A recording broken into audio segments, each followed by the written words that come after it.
Good afternoon. It's Monday, the 3rd of July 2017, just after 1 o'clock. Welcome to UK Column News. I'm your host, Brian Gerrish. With me in the studio, Mike Robinson.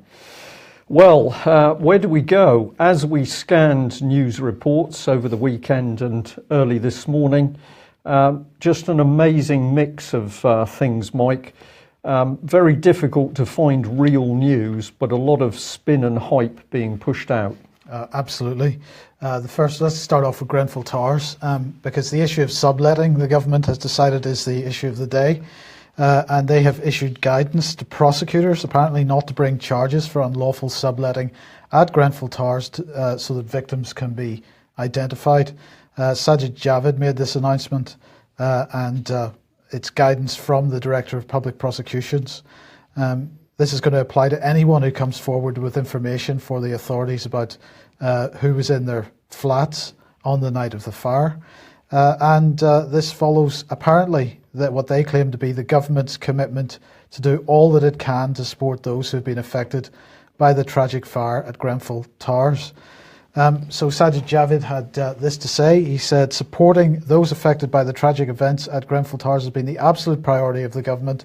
This includes making sure that loved ones still missing are identified. Therefore, I would urge those with information to come forward without fear of prosecution. I find this very interesting, Brian, since at this point, Sajid Javid nor anyone else involved from officialdom anyway has made any comment about the real number of people that were in the building, the true number of people that were affected by this, the true number of people that are deceased. But he claims that the absolute priority of government is to help make sure that the missing are identified. Well, how can you identify who's missing if you aren't willing to say how many are missing? We come back to this point time after time. We still don't know total number of people that have died. We don't know total number of survivors. We don't know how many people were in the building. But significantly, I can remember a little video clip where the leader of the council was actually talking, and he was asked about the number of people in the building, and he used the phrase thousands. Now, I'm not saying he was using that precise figure, but I think it gives an indication of what was in his mind, how many people in that building. A lot of people were in that, thousands of people were in that building, but we're not told. And there's a reason that we're not being told. We're now getting into that area, I think. So people were subletting. Now, if the sublet is not part of an overall letting contract, as far as I'm aware, that would mean it was unlawful, it was illegal. And basically, what would that do? It would negate the insurance cover for the building. The next point is that the local authority must have known this was going on.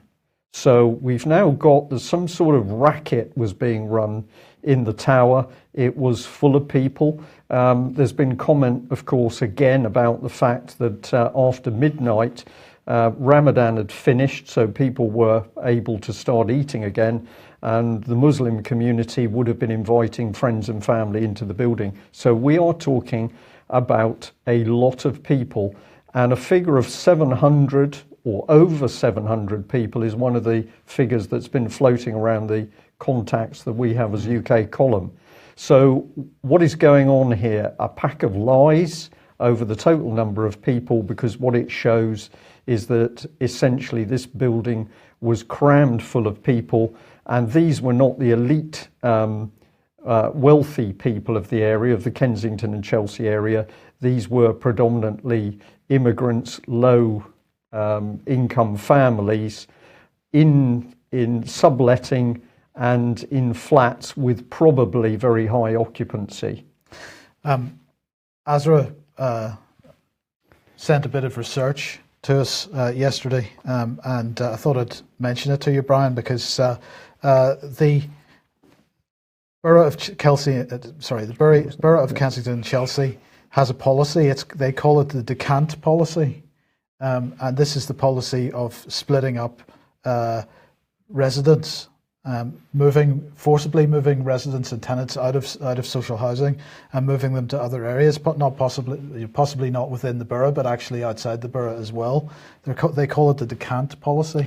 And are you saying that is a policy as a direct result of the fire, or this was a policy No, that this was is in place? This is a policy that was in place. So decanting Yeah. is a term used to explain the process where residents are compelled to move from their homes because either their landlord or an authority with compulsory purchase powers has redevelopment plans for the home. And this was exactly the policy that was carried out in Devonport in Plymouth, where the local council moved out all of the old community families in order to get the regeneration programme going. What happened, of course, area regenerated, but then the key local community people couldn't afford the new homes. So there was the term ethnic cleansing used at one stage, where local people were beginning to realise what was actually going on in this policy in Plymouth. Now we have a specific number given to us today, and we challenge the authorities to confirm or deny this, but it certainly has not been confirmed or denied at this point in time. And the number of people that are known to have escaped from the building, whether that's people that are ended up in hospital or not, is 135. That's according to a contact we have on the ground. So 135 people apparently have survived, and are they not receiving aid at the moment? That's a good question as well. So there are several hundred people unaccounted for at this point. That puts this at a bit of scale on this. The other thing that was a video appeared over the weekend, which Patrick Henningsen played the audio for on the Sunday Wire programme last night. Do listen to that if you get a chance. A number of allegations being made in this little video. This was a video of a public meeting, and a member of the public alleging that the British Red Cross, who have been collecting the aid packages, have been packaging that aid up and selling it. And that has neither been confirmed or denied by the Red Cross at this point, but that's an allegation that has been made by a member of the community. And the other issue that's been raised by members of the community is that anybody who has been receiving the £5,500 government aid package, this really generous government aid package, the interim aid package, they then have been sanctioned or have been threatened with sanctions by the Department for Work and Pensions to have housing benefit cut because that money has gone into their bank account and has been perceived as the Department of Work and Pensions. Now, whether that's a mistake and which is going to be rectified or not, to my mind, is irrelevant. The point is that these people are already under huge traumatic pressure, and all that the Department for Work and Pensions is doing is adding to that traumatic pressure. It's a pretty despicable situation. It continues. And there is something very deep going on here. Of course, huge sums of money are at stake because the value of the piece of ground that Grenfell Tower on is actually huge. This is one of the significant things.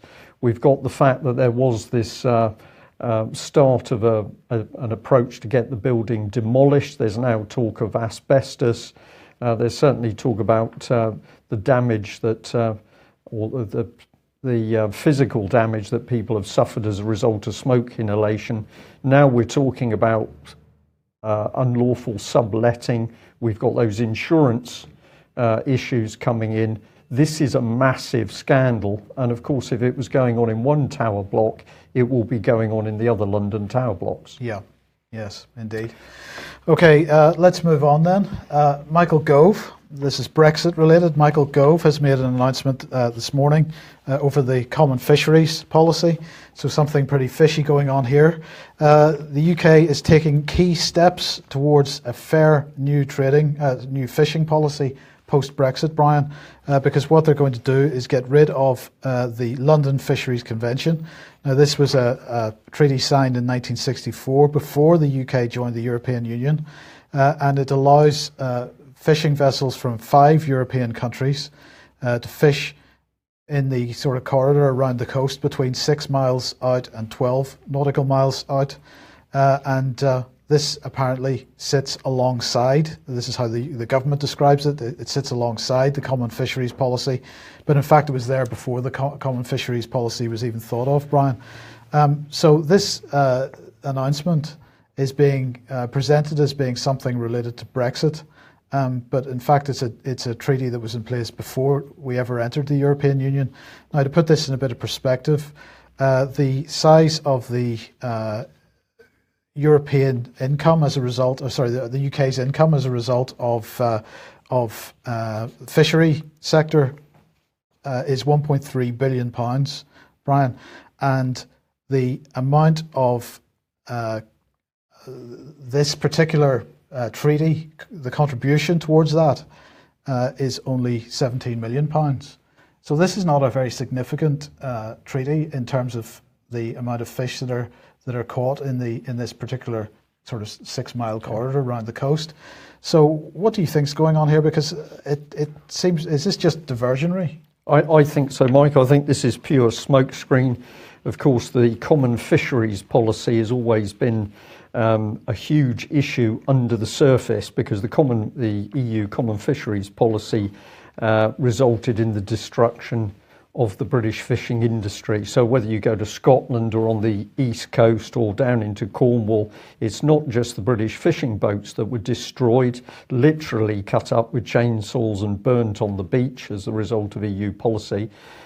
It wasn't just the boats that went, the communities also went with it. So where you had, we'll take Cornwall, that's local to us, but whole communities based on the landing of fish in those particular villages, all of that's gone. We've now got a lot of unemployment and suppression. So the European policy said we had to cut up and destroy fishing boats. Meanwhile, the EU was paying millions and millions of euros for particularly the French and the Dutch to come into our traditional fishing waters with brand new boats. And the reason I can speak about this quite passionately is because the last job I did in the Royal Navy was as part of that fishery protection organisation, and I witnessed this. It was just unbelievable, the bias, so the restrictions in the British fishing fleet versus the European Union. So I think what they're doing here is now poking a stick into this wound, because they know people are going to focus on this, and I think all sorts of other things are going to be done under the surface. People will be starting to concentrate now, oh yes, we can get rid of the common fisheries policy, but it's other things that are going to really be suppressed in the background.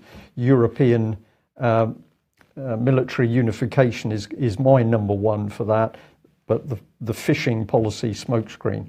Well, let's look at what Michael Gove had to say.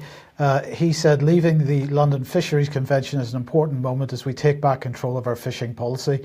It means for the first time in more than 50 years, we will be able to decide who can access our waters.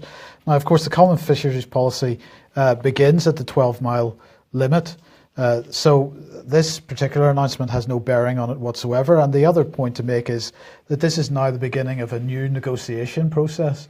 What are we going to get out the other end of this? A new version of the common fisheries policy, perhaps bringing the common fisheries policy right into the 6 mile limit rather than the 12-mile limit. So you know, it's where do we end up at the end of the day? And everything that I'm seeing on this Brexit process is this is a renegotiation with new arrangements. It's not us withdrawing from the European Union. No, exactly. We're actually getting deeper into bed, because there's more discussion, there's more confusion, there's more delay. So it's delay it and delay it. And then what can we say? The next thing is we're going to have that next election called, where there's going to be a massive attempt to almost pretend there was never a vote to come out of the EU in the first place. So these building blocks coming into place. But isn't it interesting that Gove is now an expert in fishery? So he was education. Remember that this man has said publicly that his priority was Zionism, enthusiastic Zionist supporter. So clearly Israeli matters, very important for Mr. Gove, but he hops from education over to fishing. I wouldn't trust him with the tiniest of minnows that might come out of the river. Well, let's bring in something bigger than a minnow, and interesting to see that it's now time for the Navy to come under attack from the press. So the Guardian here saying that Britain's new aircraft carrier may be a vast folly, but it still provokes awe. A little bit of NLP, I think, in that headline, Mike, because if the thing's a folly, they should be talking about why it's a folly.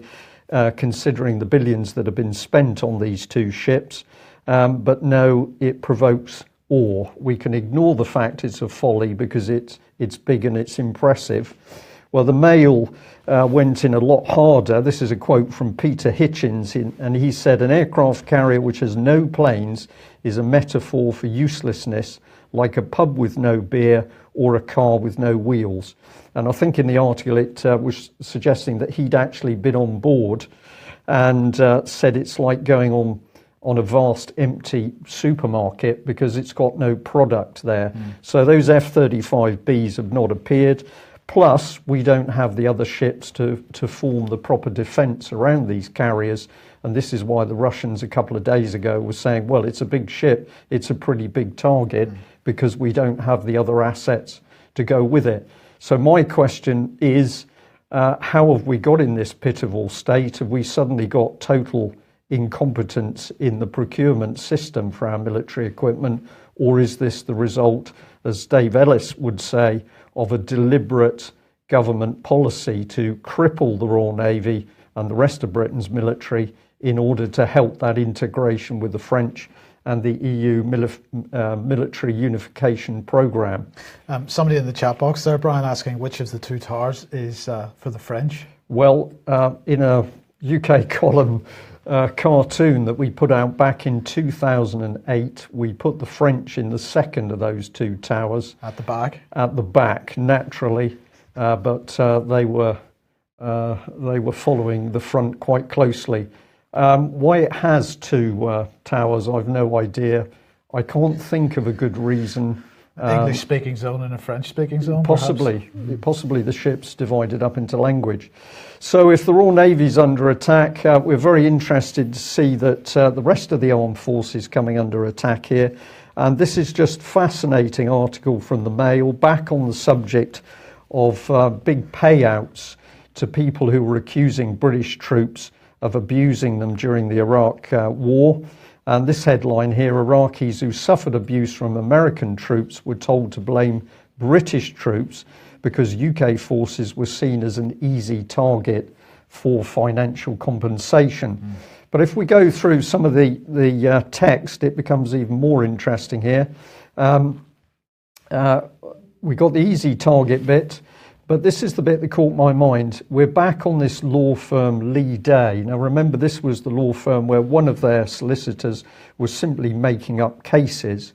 So it says, according to a whistleblower who was employed by the law firm Lee Day, agents for the firm pursued claims which were known to be false, as the Ministry of Defence could be cheated easily. And of course, this report's come from the Sun in the first instance. So we've got a law firm which couldn't be trusted, but we've got a whistleblower from that law firm that can't be trusted, saying their agents were helping set up the claims. The claims were processed through a Manchester-based Iraqi named Mazin Yunus, who owned the translation firm OSW Multilingual. Papers can get hold of this, but not the police, it would appear. And then they say this: there's no suggestion that Lee Day and disgraced lawyer Phil Shiner, who also used the firm, knew that the claims were false. But this man's already been dismissed from his job because he was creating cases, but they've had to put in this no suggestion. This disclaimer. So I found this absolutely fascinating. It's a law firm that was involved in crooked work through one of its own solicitors, but now more has come to light. We have to have a disclaimer to say that, well, they haven't done anything wrong. Right. And we'll end on this. The MOD paid out 20 million in compensation to more than 300 Iraqi claimants to avoid court hearings. Now, that's the significant thing for me. We didn't want to get this near the court where hopefully facts would have come out. We did a buy-off. I noticed they spent 20 million on compensation, 100 million on legal fees. Yeah. That's So this was an industry for the law firms. Yeah. And we still don't know what the facts are. We don't know whether people were actually abused, because that's important. And we don't know whether false claims were made, because the MOD has paid out a minimum of 120 million to silence it. So if that's the case with ordinary British members of the British Army. Let's come in at this one because we've now got a Times story beginning to move, which is about a rogue SAS unit accused of executing civilians in Afghanistan. Now, some of this is very emotional reporting, but some of it's very interesting. This is the meat of it. Members of Britain's Special Air Service are alleged to have covered up evidence that they killed unarmed Afghan civilians in cold blood and falsified mission reports in a potential war crimes scandal that the government has tried to keep secret. So there's the same line again as with Iraq. The government prepared to spend huge amounts of money to keep whatever's happened quiet. Well, if nothing's happened, why are they so worried? And bring in this one. The allegations have emerged in a classified multi-million-pound Royal Military Police investigation, Operation Northmoor, which has been run from a secure underground bunker in Cornwall for the past year and a half. Now, I'm fascinated by this statement, Mike, because, of course, if the Royal Military Police are doing an investigation, that would normally be from within the main military bases. Why have we now got a team of military police operating from a so-called secret bunker in Cornwall? Why would that be? Could it be that these operations are being run on a totally secret basis that not even Westminster knows about? It's a possibility. So we're bringing the Independent, because the Independent's commenting as well. SAS soldiers suspected of executing unarmed Afghans and covering up potential war crimes. So it says here that British Army officers speaking to the Times claim some SAS soldiers adopted a shoot-to-kill policy during the missions, which were often said to rely on flawed intelligence. So if you're prepared to run one of these missions on flawed intelligence, Mike, now it starts to move over to who's really in charge of this mess, the government. Well, yes, indeed, because the security services. Did we not? I was going to say the word murder there. Did we not murder 1.5 million people in Iraq on the basis of flawed intelligence? We did, weapons of mass destruction. Now, we've already seen that in the Iraqi case, the government prepared to spend money to make sure the truth never came to the surface. Now we've got the same thing coming out here. Let's say we've got some credible people. We've got British Army officers coming forward to speak. This is interesting. A military police source told the Times that the MOD wanted to, quote, avoid any of the detail of the accusations getting into the press and thereby undermining, in their view, national security, public trust and work with allies. So which allies would they be, we wonder? Is that simply the Americans? Maybe there's something else going on here. A spokesperson for the MOD said that the military police had decided to discontinue more than 90% of the 675 cases it started, adding, the Royal Military Police has found no evidence of criminal behaviour by the armed forces in Afghanistan. Well, presumably that's because the MOD spent 100 million making sure there was no evidence. And we'll bring in this one because this was unique to the UK column. Here, back on the 27th of April, we reminded people of our report where we'd pointed out that the old military air base at St Morgan in Cornwall had French forces embedded. This was an EU military HQ. And we pointed out that Britain was just 24 hours away from an EU military dictatorship because of these EU command and control centres which had been set up across UK. So the Cornish one in St Morgan was only one. I think we're now seeing that this Operation Northmoor, this is where it's being run from. So are these secret special forces operations that are being run with the French? Is this the fact that we've now got a shadow government using its own military force to do whatever dirty work it wants? And if the public get close to seeing what's going on, well, we've got the odd 100 million to spend to make sure it doesn't come to the surface. Now, of course, we've had a reliable source talking about similar operations in Syria. Indeed, and we've been told that in Syria, special forces refused to carry out a mission which they considered would involve killing innocent civilians. Now, we can only say that that was from a source. We can't provide the evidence, but we're going to tell people that's what we were told. It's amazing how that seems to fit in with this story that's now emerging from Afghanistan. If there is any link between these two stories, then the suggestion that the SAS operations in Afghanistan were rogue isn't necessarily correct. Yeah. Well, let's bring in some experts, and Madeleine Moon, Labour Party representative, has been speaking out. She's been, of course, involved with the Defence Select Committee. She said the Defence Select Committee should be given the task of creating the kind of parliamentary oversight for special forces that's required of Britain's other most secretive agencies, MI6, MI5 and GCHQ. She said secrecy breeds distrust. The government should ditch a long-standing rule never to talk about the actions of elite units. And I'm going to point a finger at Madeleine Moon because, of course, she's a social worker of some 22 years, but now she's become an expert on matters military, special forces, and a whole host of other things, which we'll have a look at in just a second. But let's add this one. She said it's really important that there is some independent oversight by a body that can also make recommendations. So in comes Labour, but of course it was Labour that was running the heart of the Iraq war with Tony Blair. I don't remember her standing up then, Mike. No.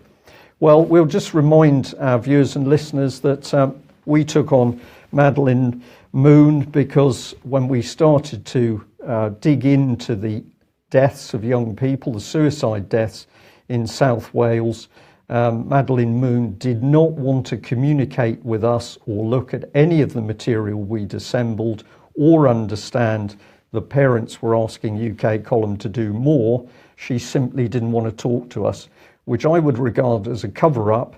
But this is the woman who says, well, I need to be part of the team that has a look into what the SAS were up to. And just to support my comment that this lady knows everything, as we look at the state of UK, this is her list of areas of expertise. So she's into defence, environment, the food, Welsh affairs, suicide, self-harm, the furniture industry, Turkey, kidney group, credit union group. It goes on and on and on. Totally impossible for a single person to actually really know anything of value in all those areas. So what are these people on, Mike?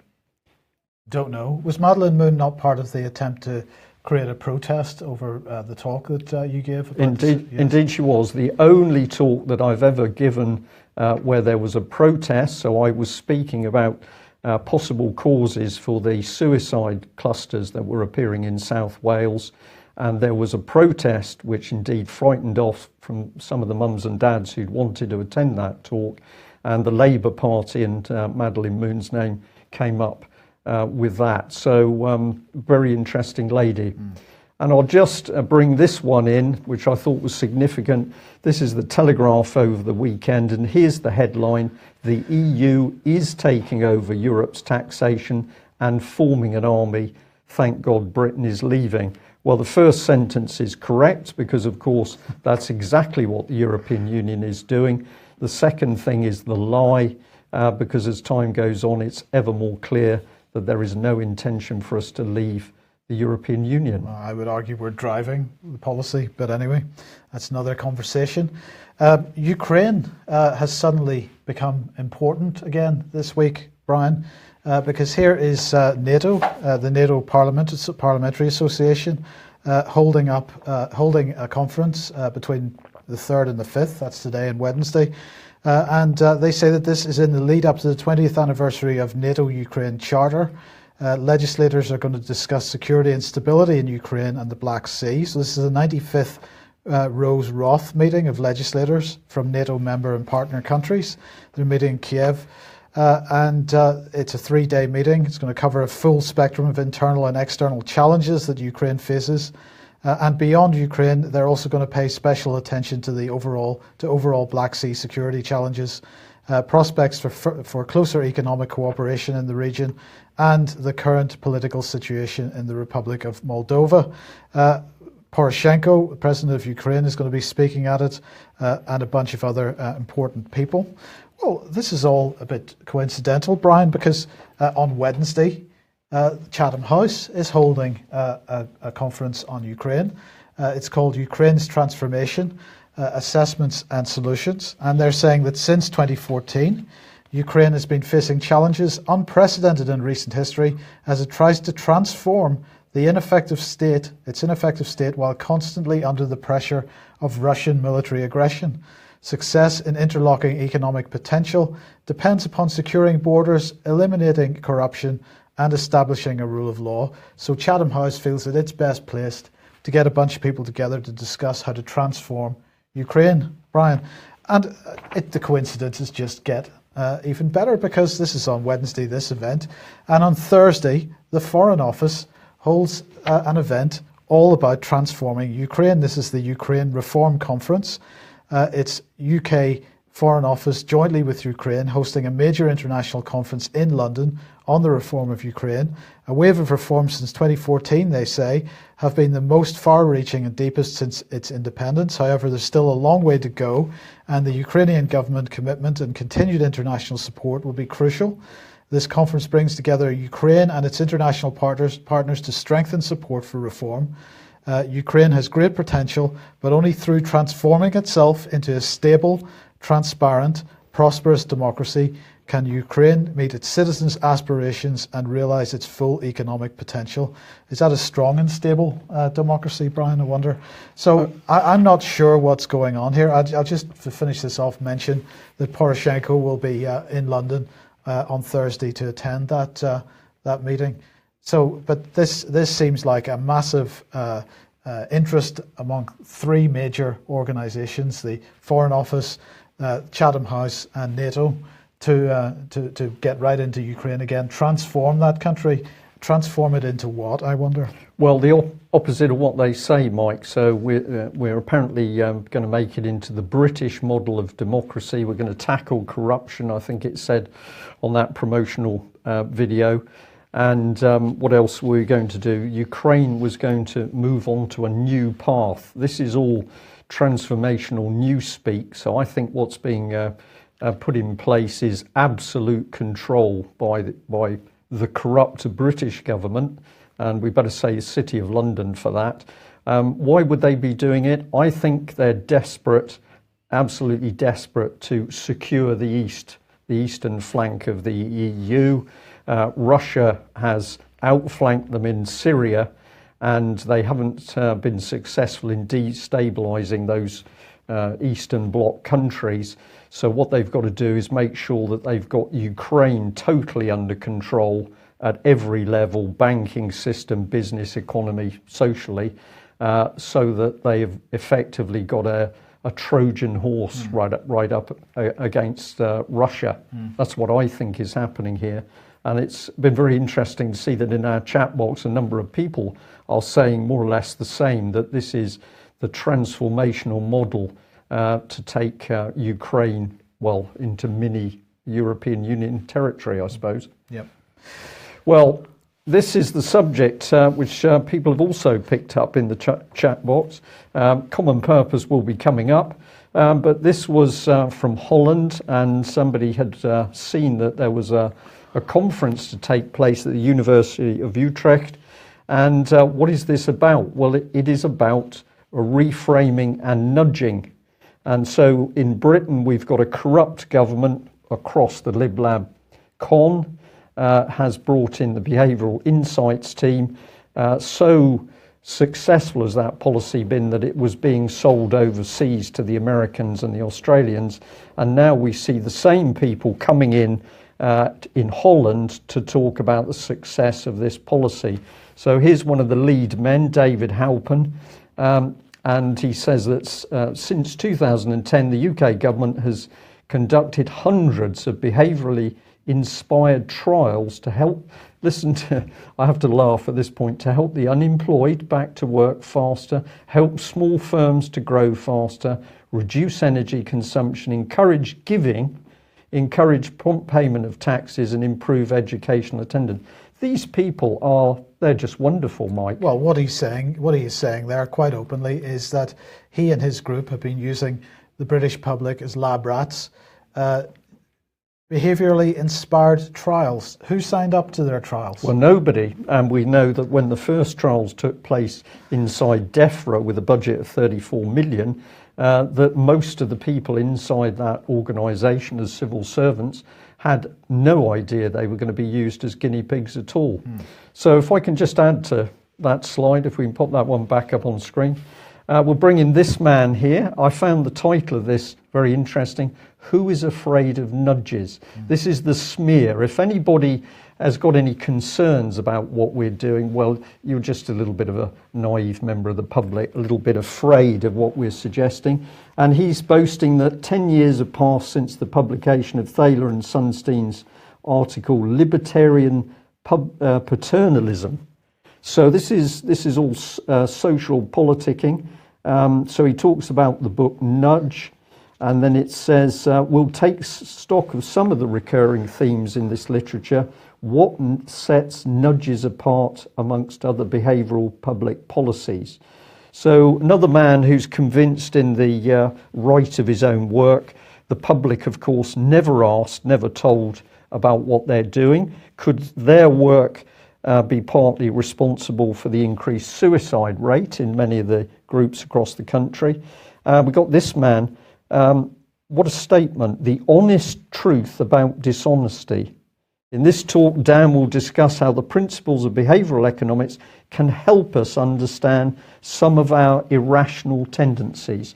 So the public are irrational, they're stupid, they need the help of people like Dan Early in order to make them rational, sensible people. This is dangerous stuff, Mike. Yeah. Well, let's move on then to Common Purpose, because today is the beginning of this year's ASEAN Leaders Programme. ASEAN, of course, the Association of Southeastern Asian Nations. And this is a Common Purpose programme launched with the support of General Electric. ASEAN Leaders Programme, they say, brings together senior leaders from the ASEAN region from across sectors onto a common platform where they work together to address a challenge relevant to the region. Part 1 is held in Singapore, and apparently it brings a vibrant and energetic country with a diverse multicultural population contributing to its economic, social and political strengths, and participants will explore the challenge from every possible angle, examining both problems and possible solutions. And they're going to engage in a process of creativity and innovation. They're going to visit organisations across the city and meet senior leaders from public and private sectors and benefit from shared knowledge. Now, what's interesting here, Brian, is, of course, they don't deny that at the end of the day, what happens is you become a Common Purpose alumnus. And once you're a Common Purpose alumnus, you get access to what they call the massive online innovation community. 4,000 new leaders every year become Common Purpose alumni, and they all get access to what they describe as the massive online innovation community. What do you think that is? Well, crudely, that's their database of future leaders. If you visit cpexposed.com, you can have a look at several thousand names that we achieve from that sort of secret list. But basically, these people reframed. They believe that they are the new future leaders who are going to transform the world, not just their local societies, but the world. And they're going to mix with other Common Purpose leaders. So they already have got hugely inflated egos. They believe they're better than everybody else. They believe they're going to change the world, and they don't care what they've got to do in order to make that change. So I think the reframing through this process, as I said at the outset of my talks on Common Purpose, extremely dangerous. Right, and so let's look at who is sponsoring this. As we said, GE is sponsoring it, but look who's at the bottom, the Foreign and Commonwealth Office, Brian. And the Foreign and Commonwealth Office representative said, "We are pleased to have helped to establish the ASEAN Leaders Programme and hope that all involved will remain in close contact with the UK. We look forward to continuing to work together with people in Southeast Asia from all sectors and to find solutions to today's most pressing concerns. But this is the key point. This is British soft power at work here. Yeah, it's not a charity. Common Purpose has never been a charity because, of course, the money, the £500,000 that Julia Middleton boasted of in the early days came in from the big banks that we are now seeing as being corrupt or fraudulent. Some of them have already gone out of business, Lehman Brothers. That money brought in to kickstart Common Purpose, but then the programme was being run with the full support of the Office of the Deputy Prime Minister, which of course was John Prescott. So this has always been a government programme, and in come the Conservatives. Well, that doesn't matter because David Cameron helping to promote it in India. Now we've got the Foreign and Commonwealth Office visible. This is a British government programme. It's a fantastic business model, isn't it? You train up some leaders, you get those leaders put into positions within government. They eventually become senior leaders in charge of money and budgets and training. And the next thing you know, your own person is putting money back into your own organisation. It's spectacular. It's spectacular and so dangerous, Mike, because of course we know that what is being done to the people who are brought in, often young people, this is reframing. So this is applied behavioural psychology in order to change these people into a state where they believe that they are specially selected leaders who are going to change the world. And one of the ways that they're changing the world is by pushing the city's agenda as hard as they can. Common Purpose, one of the main organisations on this planet, which is pushing smart cities and city governance as a governance model for the planet. Smart cities where the cutting edge ideas are out of the lab and in the real world, according to Common Purpose, with a hashtag of ASEAN leaders. So spectacular. In the meantime, the Commonwealth up to their tricks as well. So this is the ODI Commonwealth Conference. The Overseas Development Institute is ODI. It's an independent think tank, they say, on international development and humanitarian issues. But they're apparently holding a conference challenging the backlash against globalization. So we're really a bit sad. They seem to be a bit sad that globalization is being challenged. They've got to deal with the backlash to globalization. So what's that got to do with humanitarianism? I'm waiting. Yes, indeed. Right. So this is jointly with the Commonwealth. They say global trade policy and governance are in the spotlight. In the era of Brexit and Trump, the backlash against globalization is growing and protectionist rhetoric is on the rise, challenging the conventional trade-led growth models that have sought to bring prosperity to developing countries for decades, and they need to sort that problem out. So there you go. Now, let's move up back to the UK. The Department for Culture, Media and Sport, Brian, it's not called the Department for Culture, Media and Sport anymore. It has just been renamed. It's now called the Department of Digital, Culture, Media and Sport. Does that mean all culture is going to be digital? No, this is digital. Morris dancers are going to be very upset if they're going to be digitised. No. Well, we're all going to be digitised ultimately, but no, this is the first step along the road. This is creating a section within the DCMS just called digital. And so what's it all about? Well, perhaps this gives us a clue, because The Guardian today, publishing this article, Watchdog likens May's internet fines to the threat of similar to the threat of Chinese censorship. So that this is about Theresa May threatening Facebook and Google and the rest that if they don't take down information immediately from social media, that they're going to be subject to large fines. And Max Hill QC here saying that, we do not live in China where the internet simply goes dark for millions when government so decides.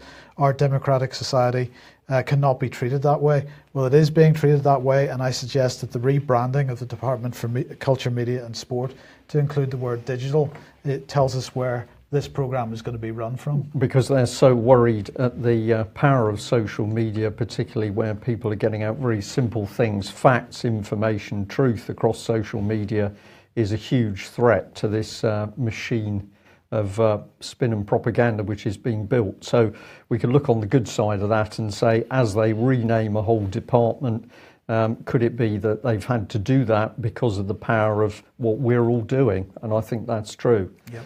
I just wondered whether that previous slide, Mike, is another example of that Macron moving in on our older woman. Could be. I think he's got designs on her. We could give her away, actually, couldn't we? That would be. We could make him a happy boy. Very good move. Okay, well, we'll say thank you very much for everybody for joining us today. We'll also say thank you to those that have recently sent us donations. They are, of course, much appreciated. We're still going to ask for people who are not subscribers, please subscribe, because we can only do what we do with your help and financial assistance. And just to end, I'm delighted to say that, of course, although Melanie Shaw is still in prison, it's evident that communications have now improved. So many people are able to write in and receive letters from Melanie. We've also received some ourselves.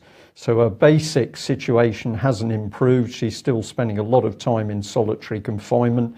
Remember, that is ultimately a decision of Theresa May, the British Prime Minister, but at least we can communicate with her, and we're waiting for confirmation that Melanie should be released within the next few weeks or month. We will keep you posted on that. Thank you to everybody who's been helping to support Melanie, and indeed all the other survivors of child abuse so badly neglected by successive British governments. Thank you for joining us. Bye-bye. Bye-bye.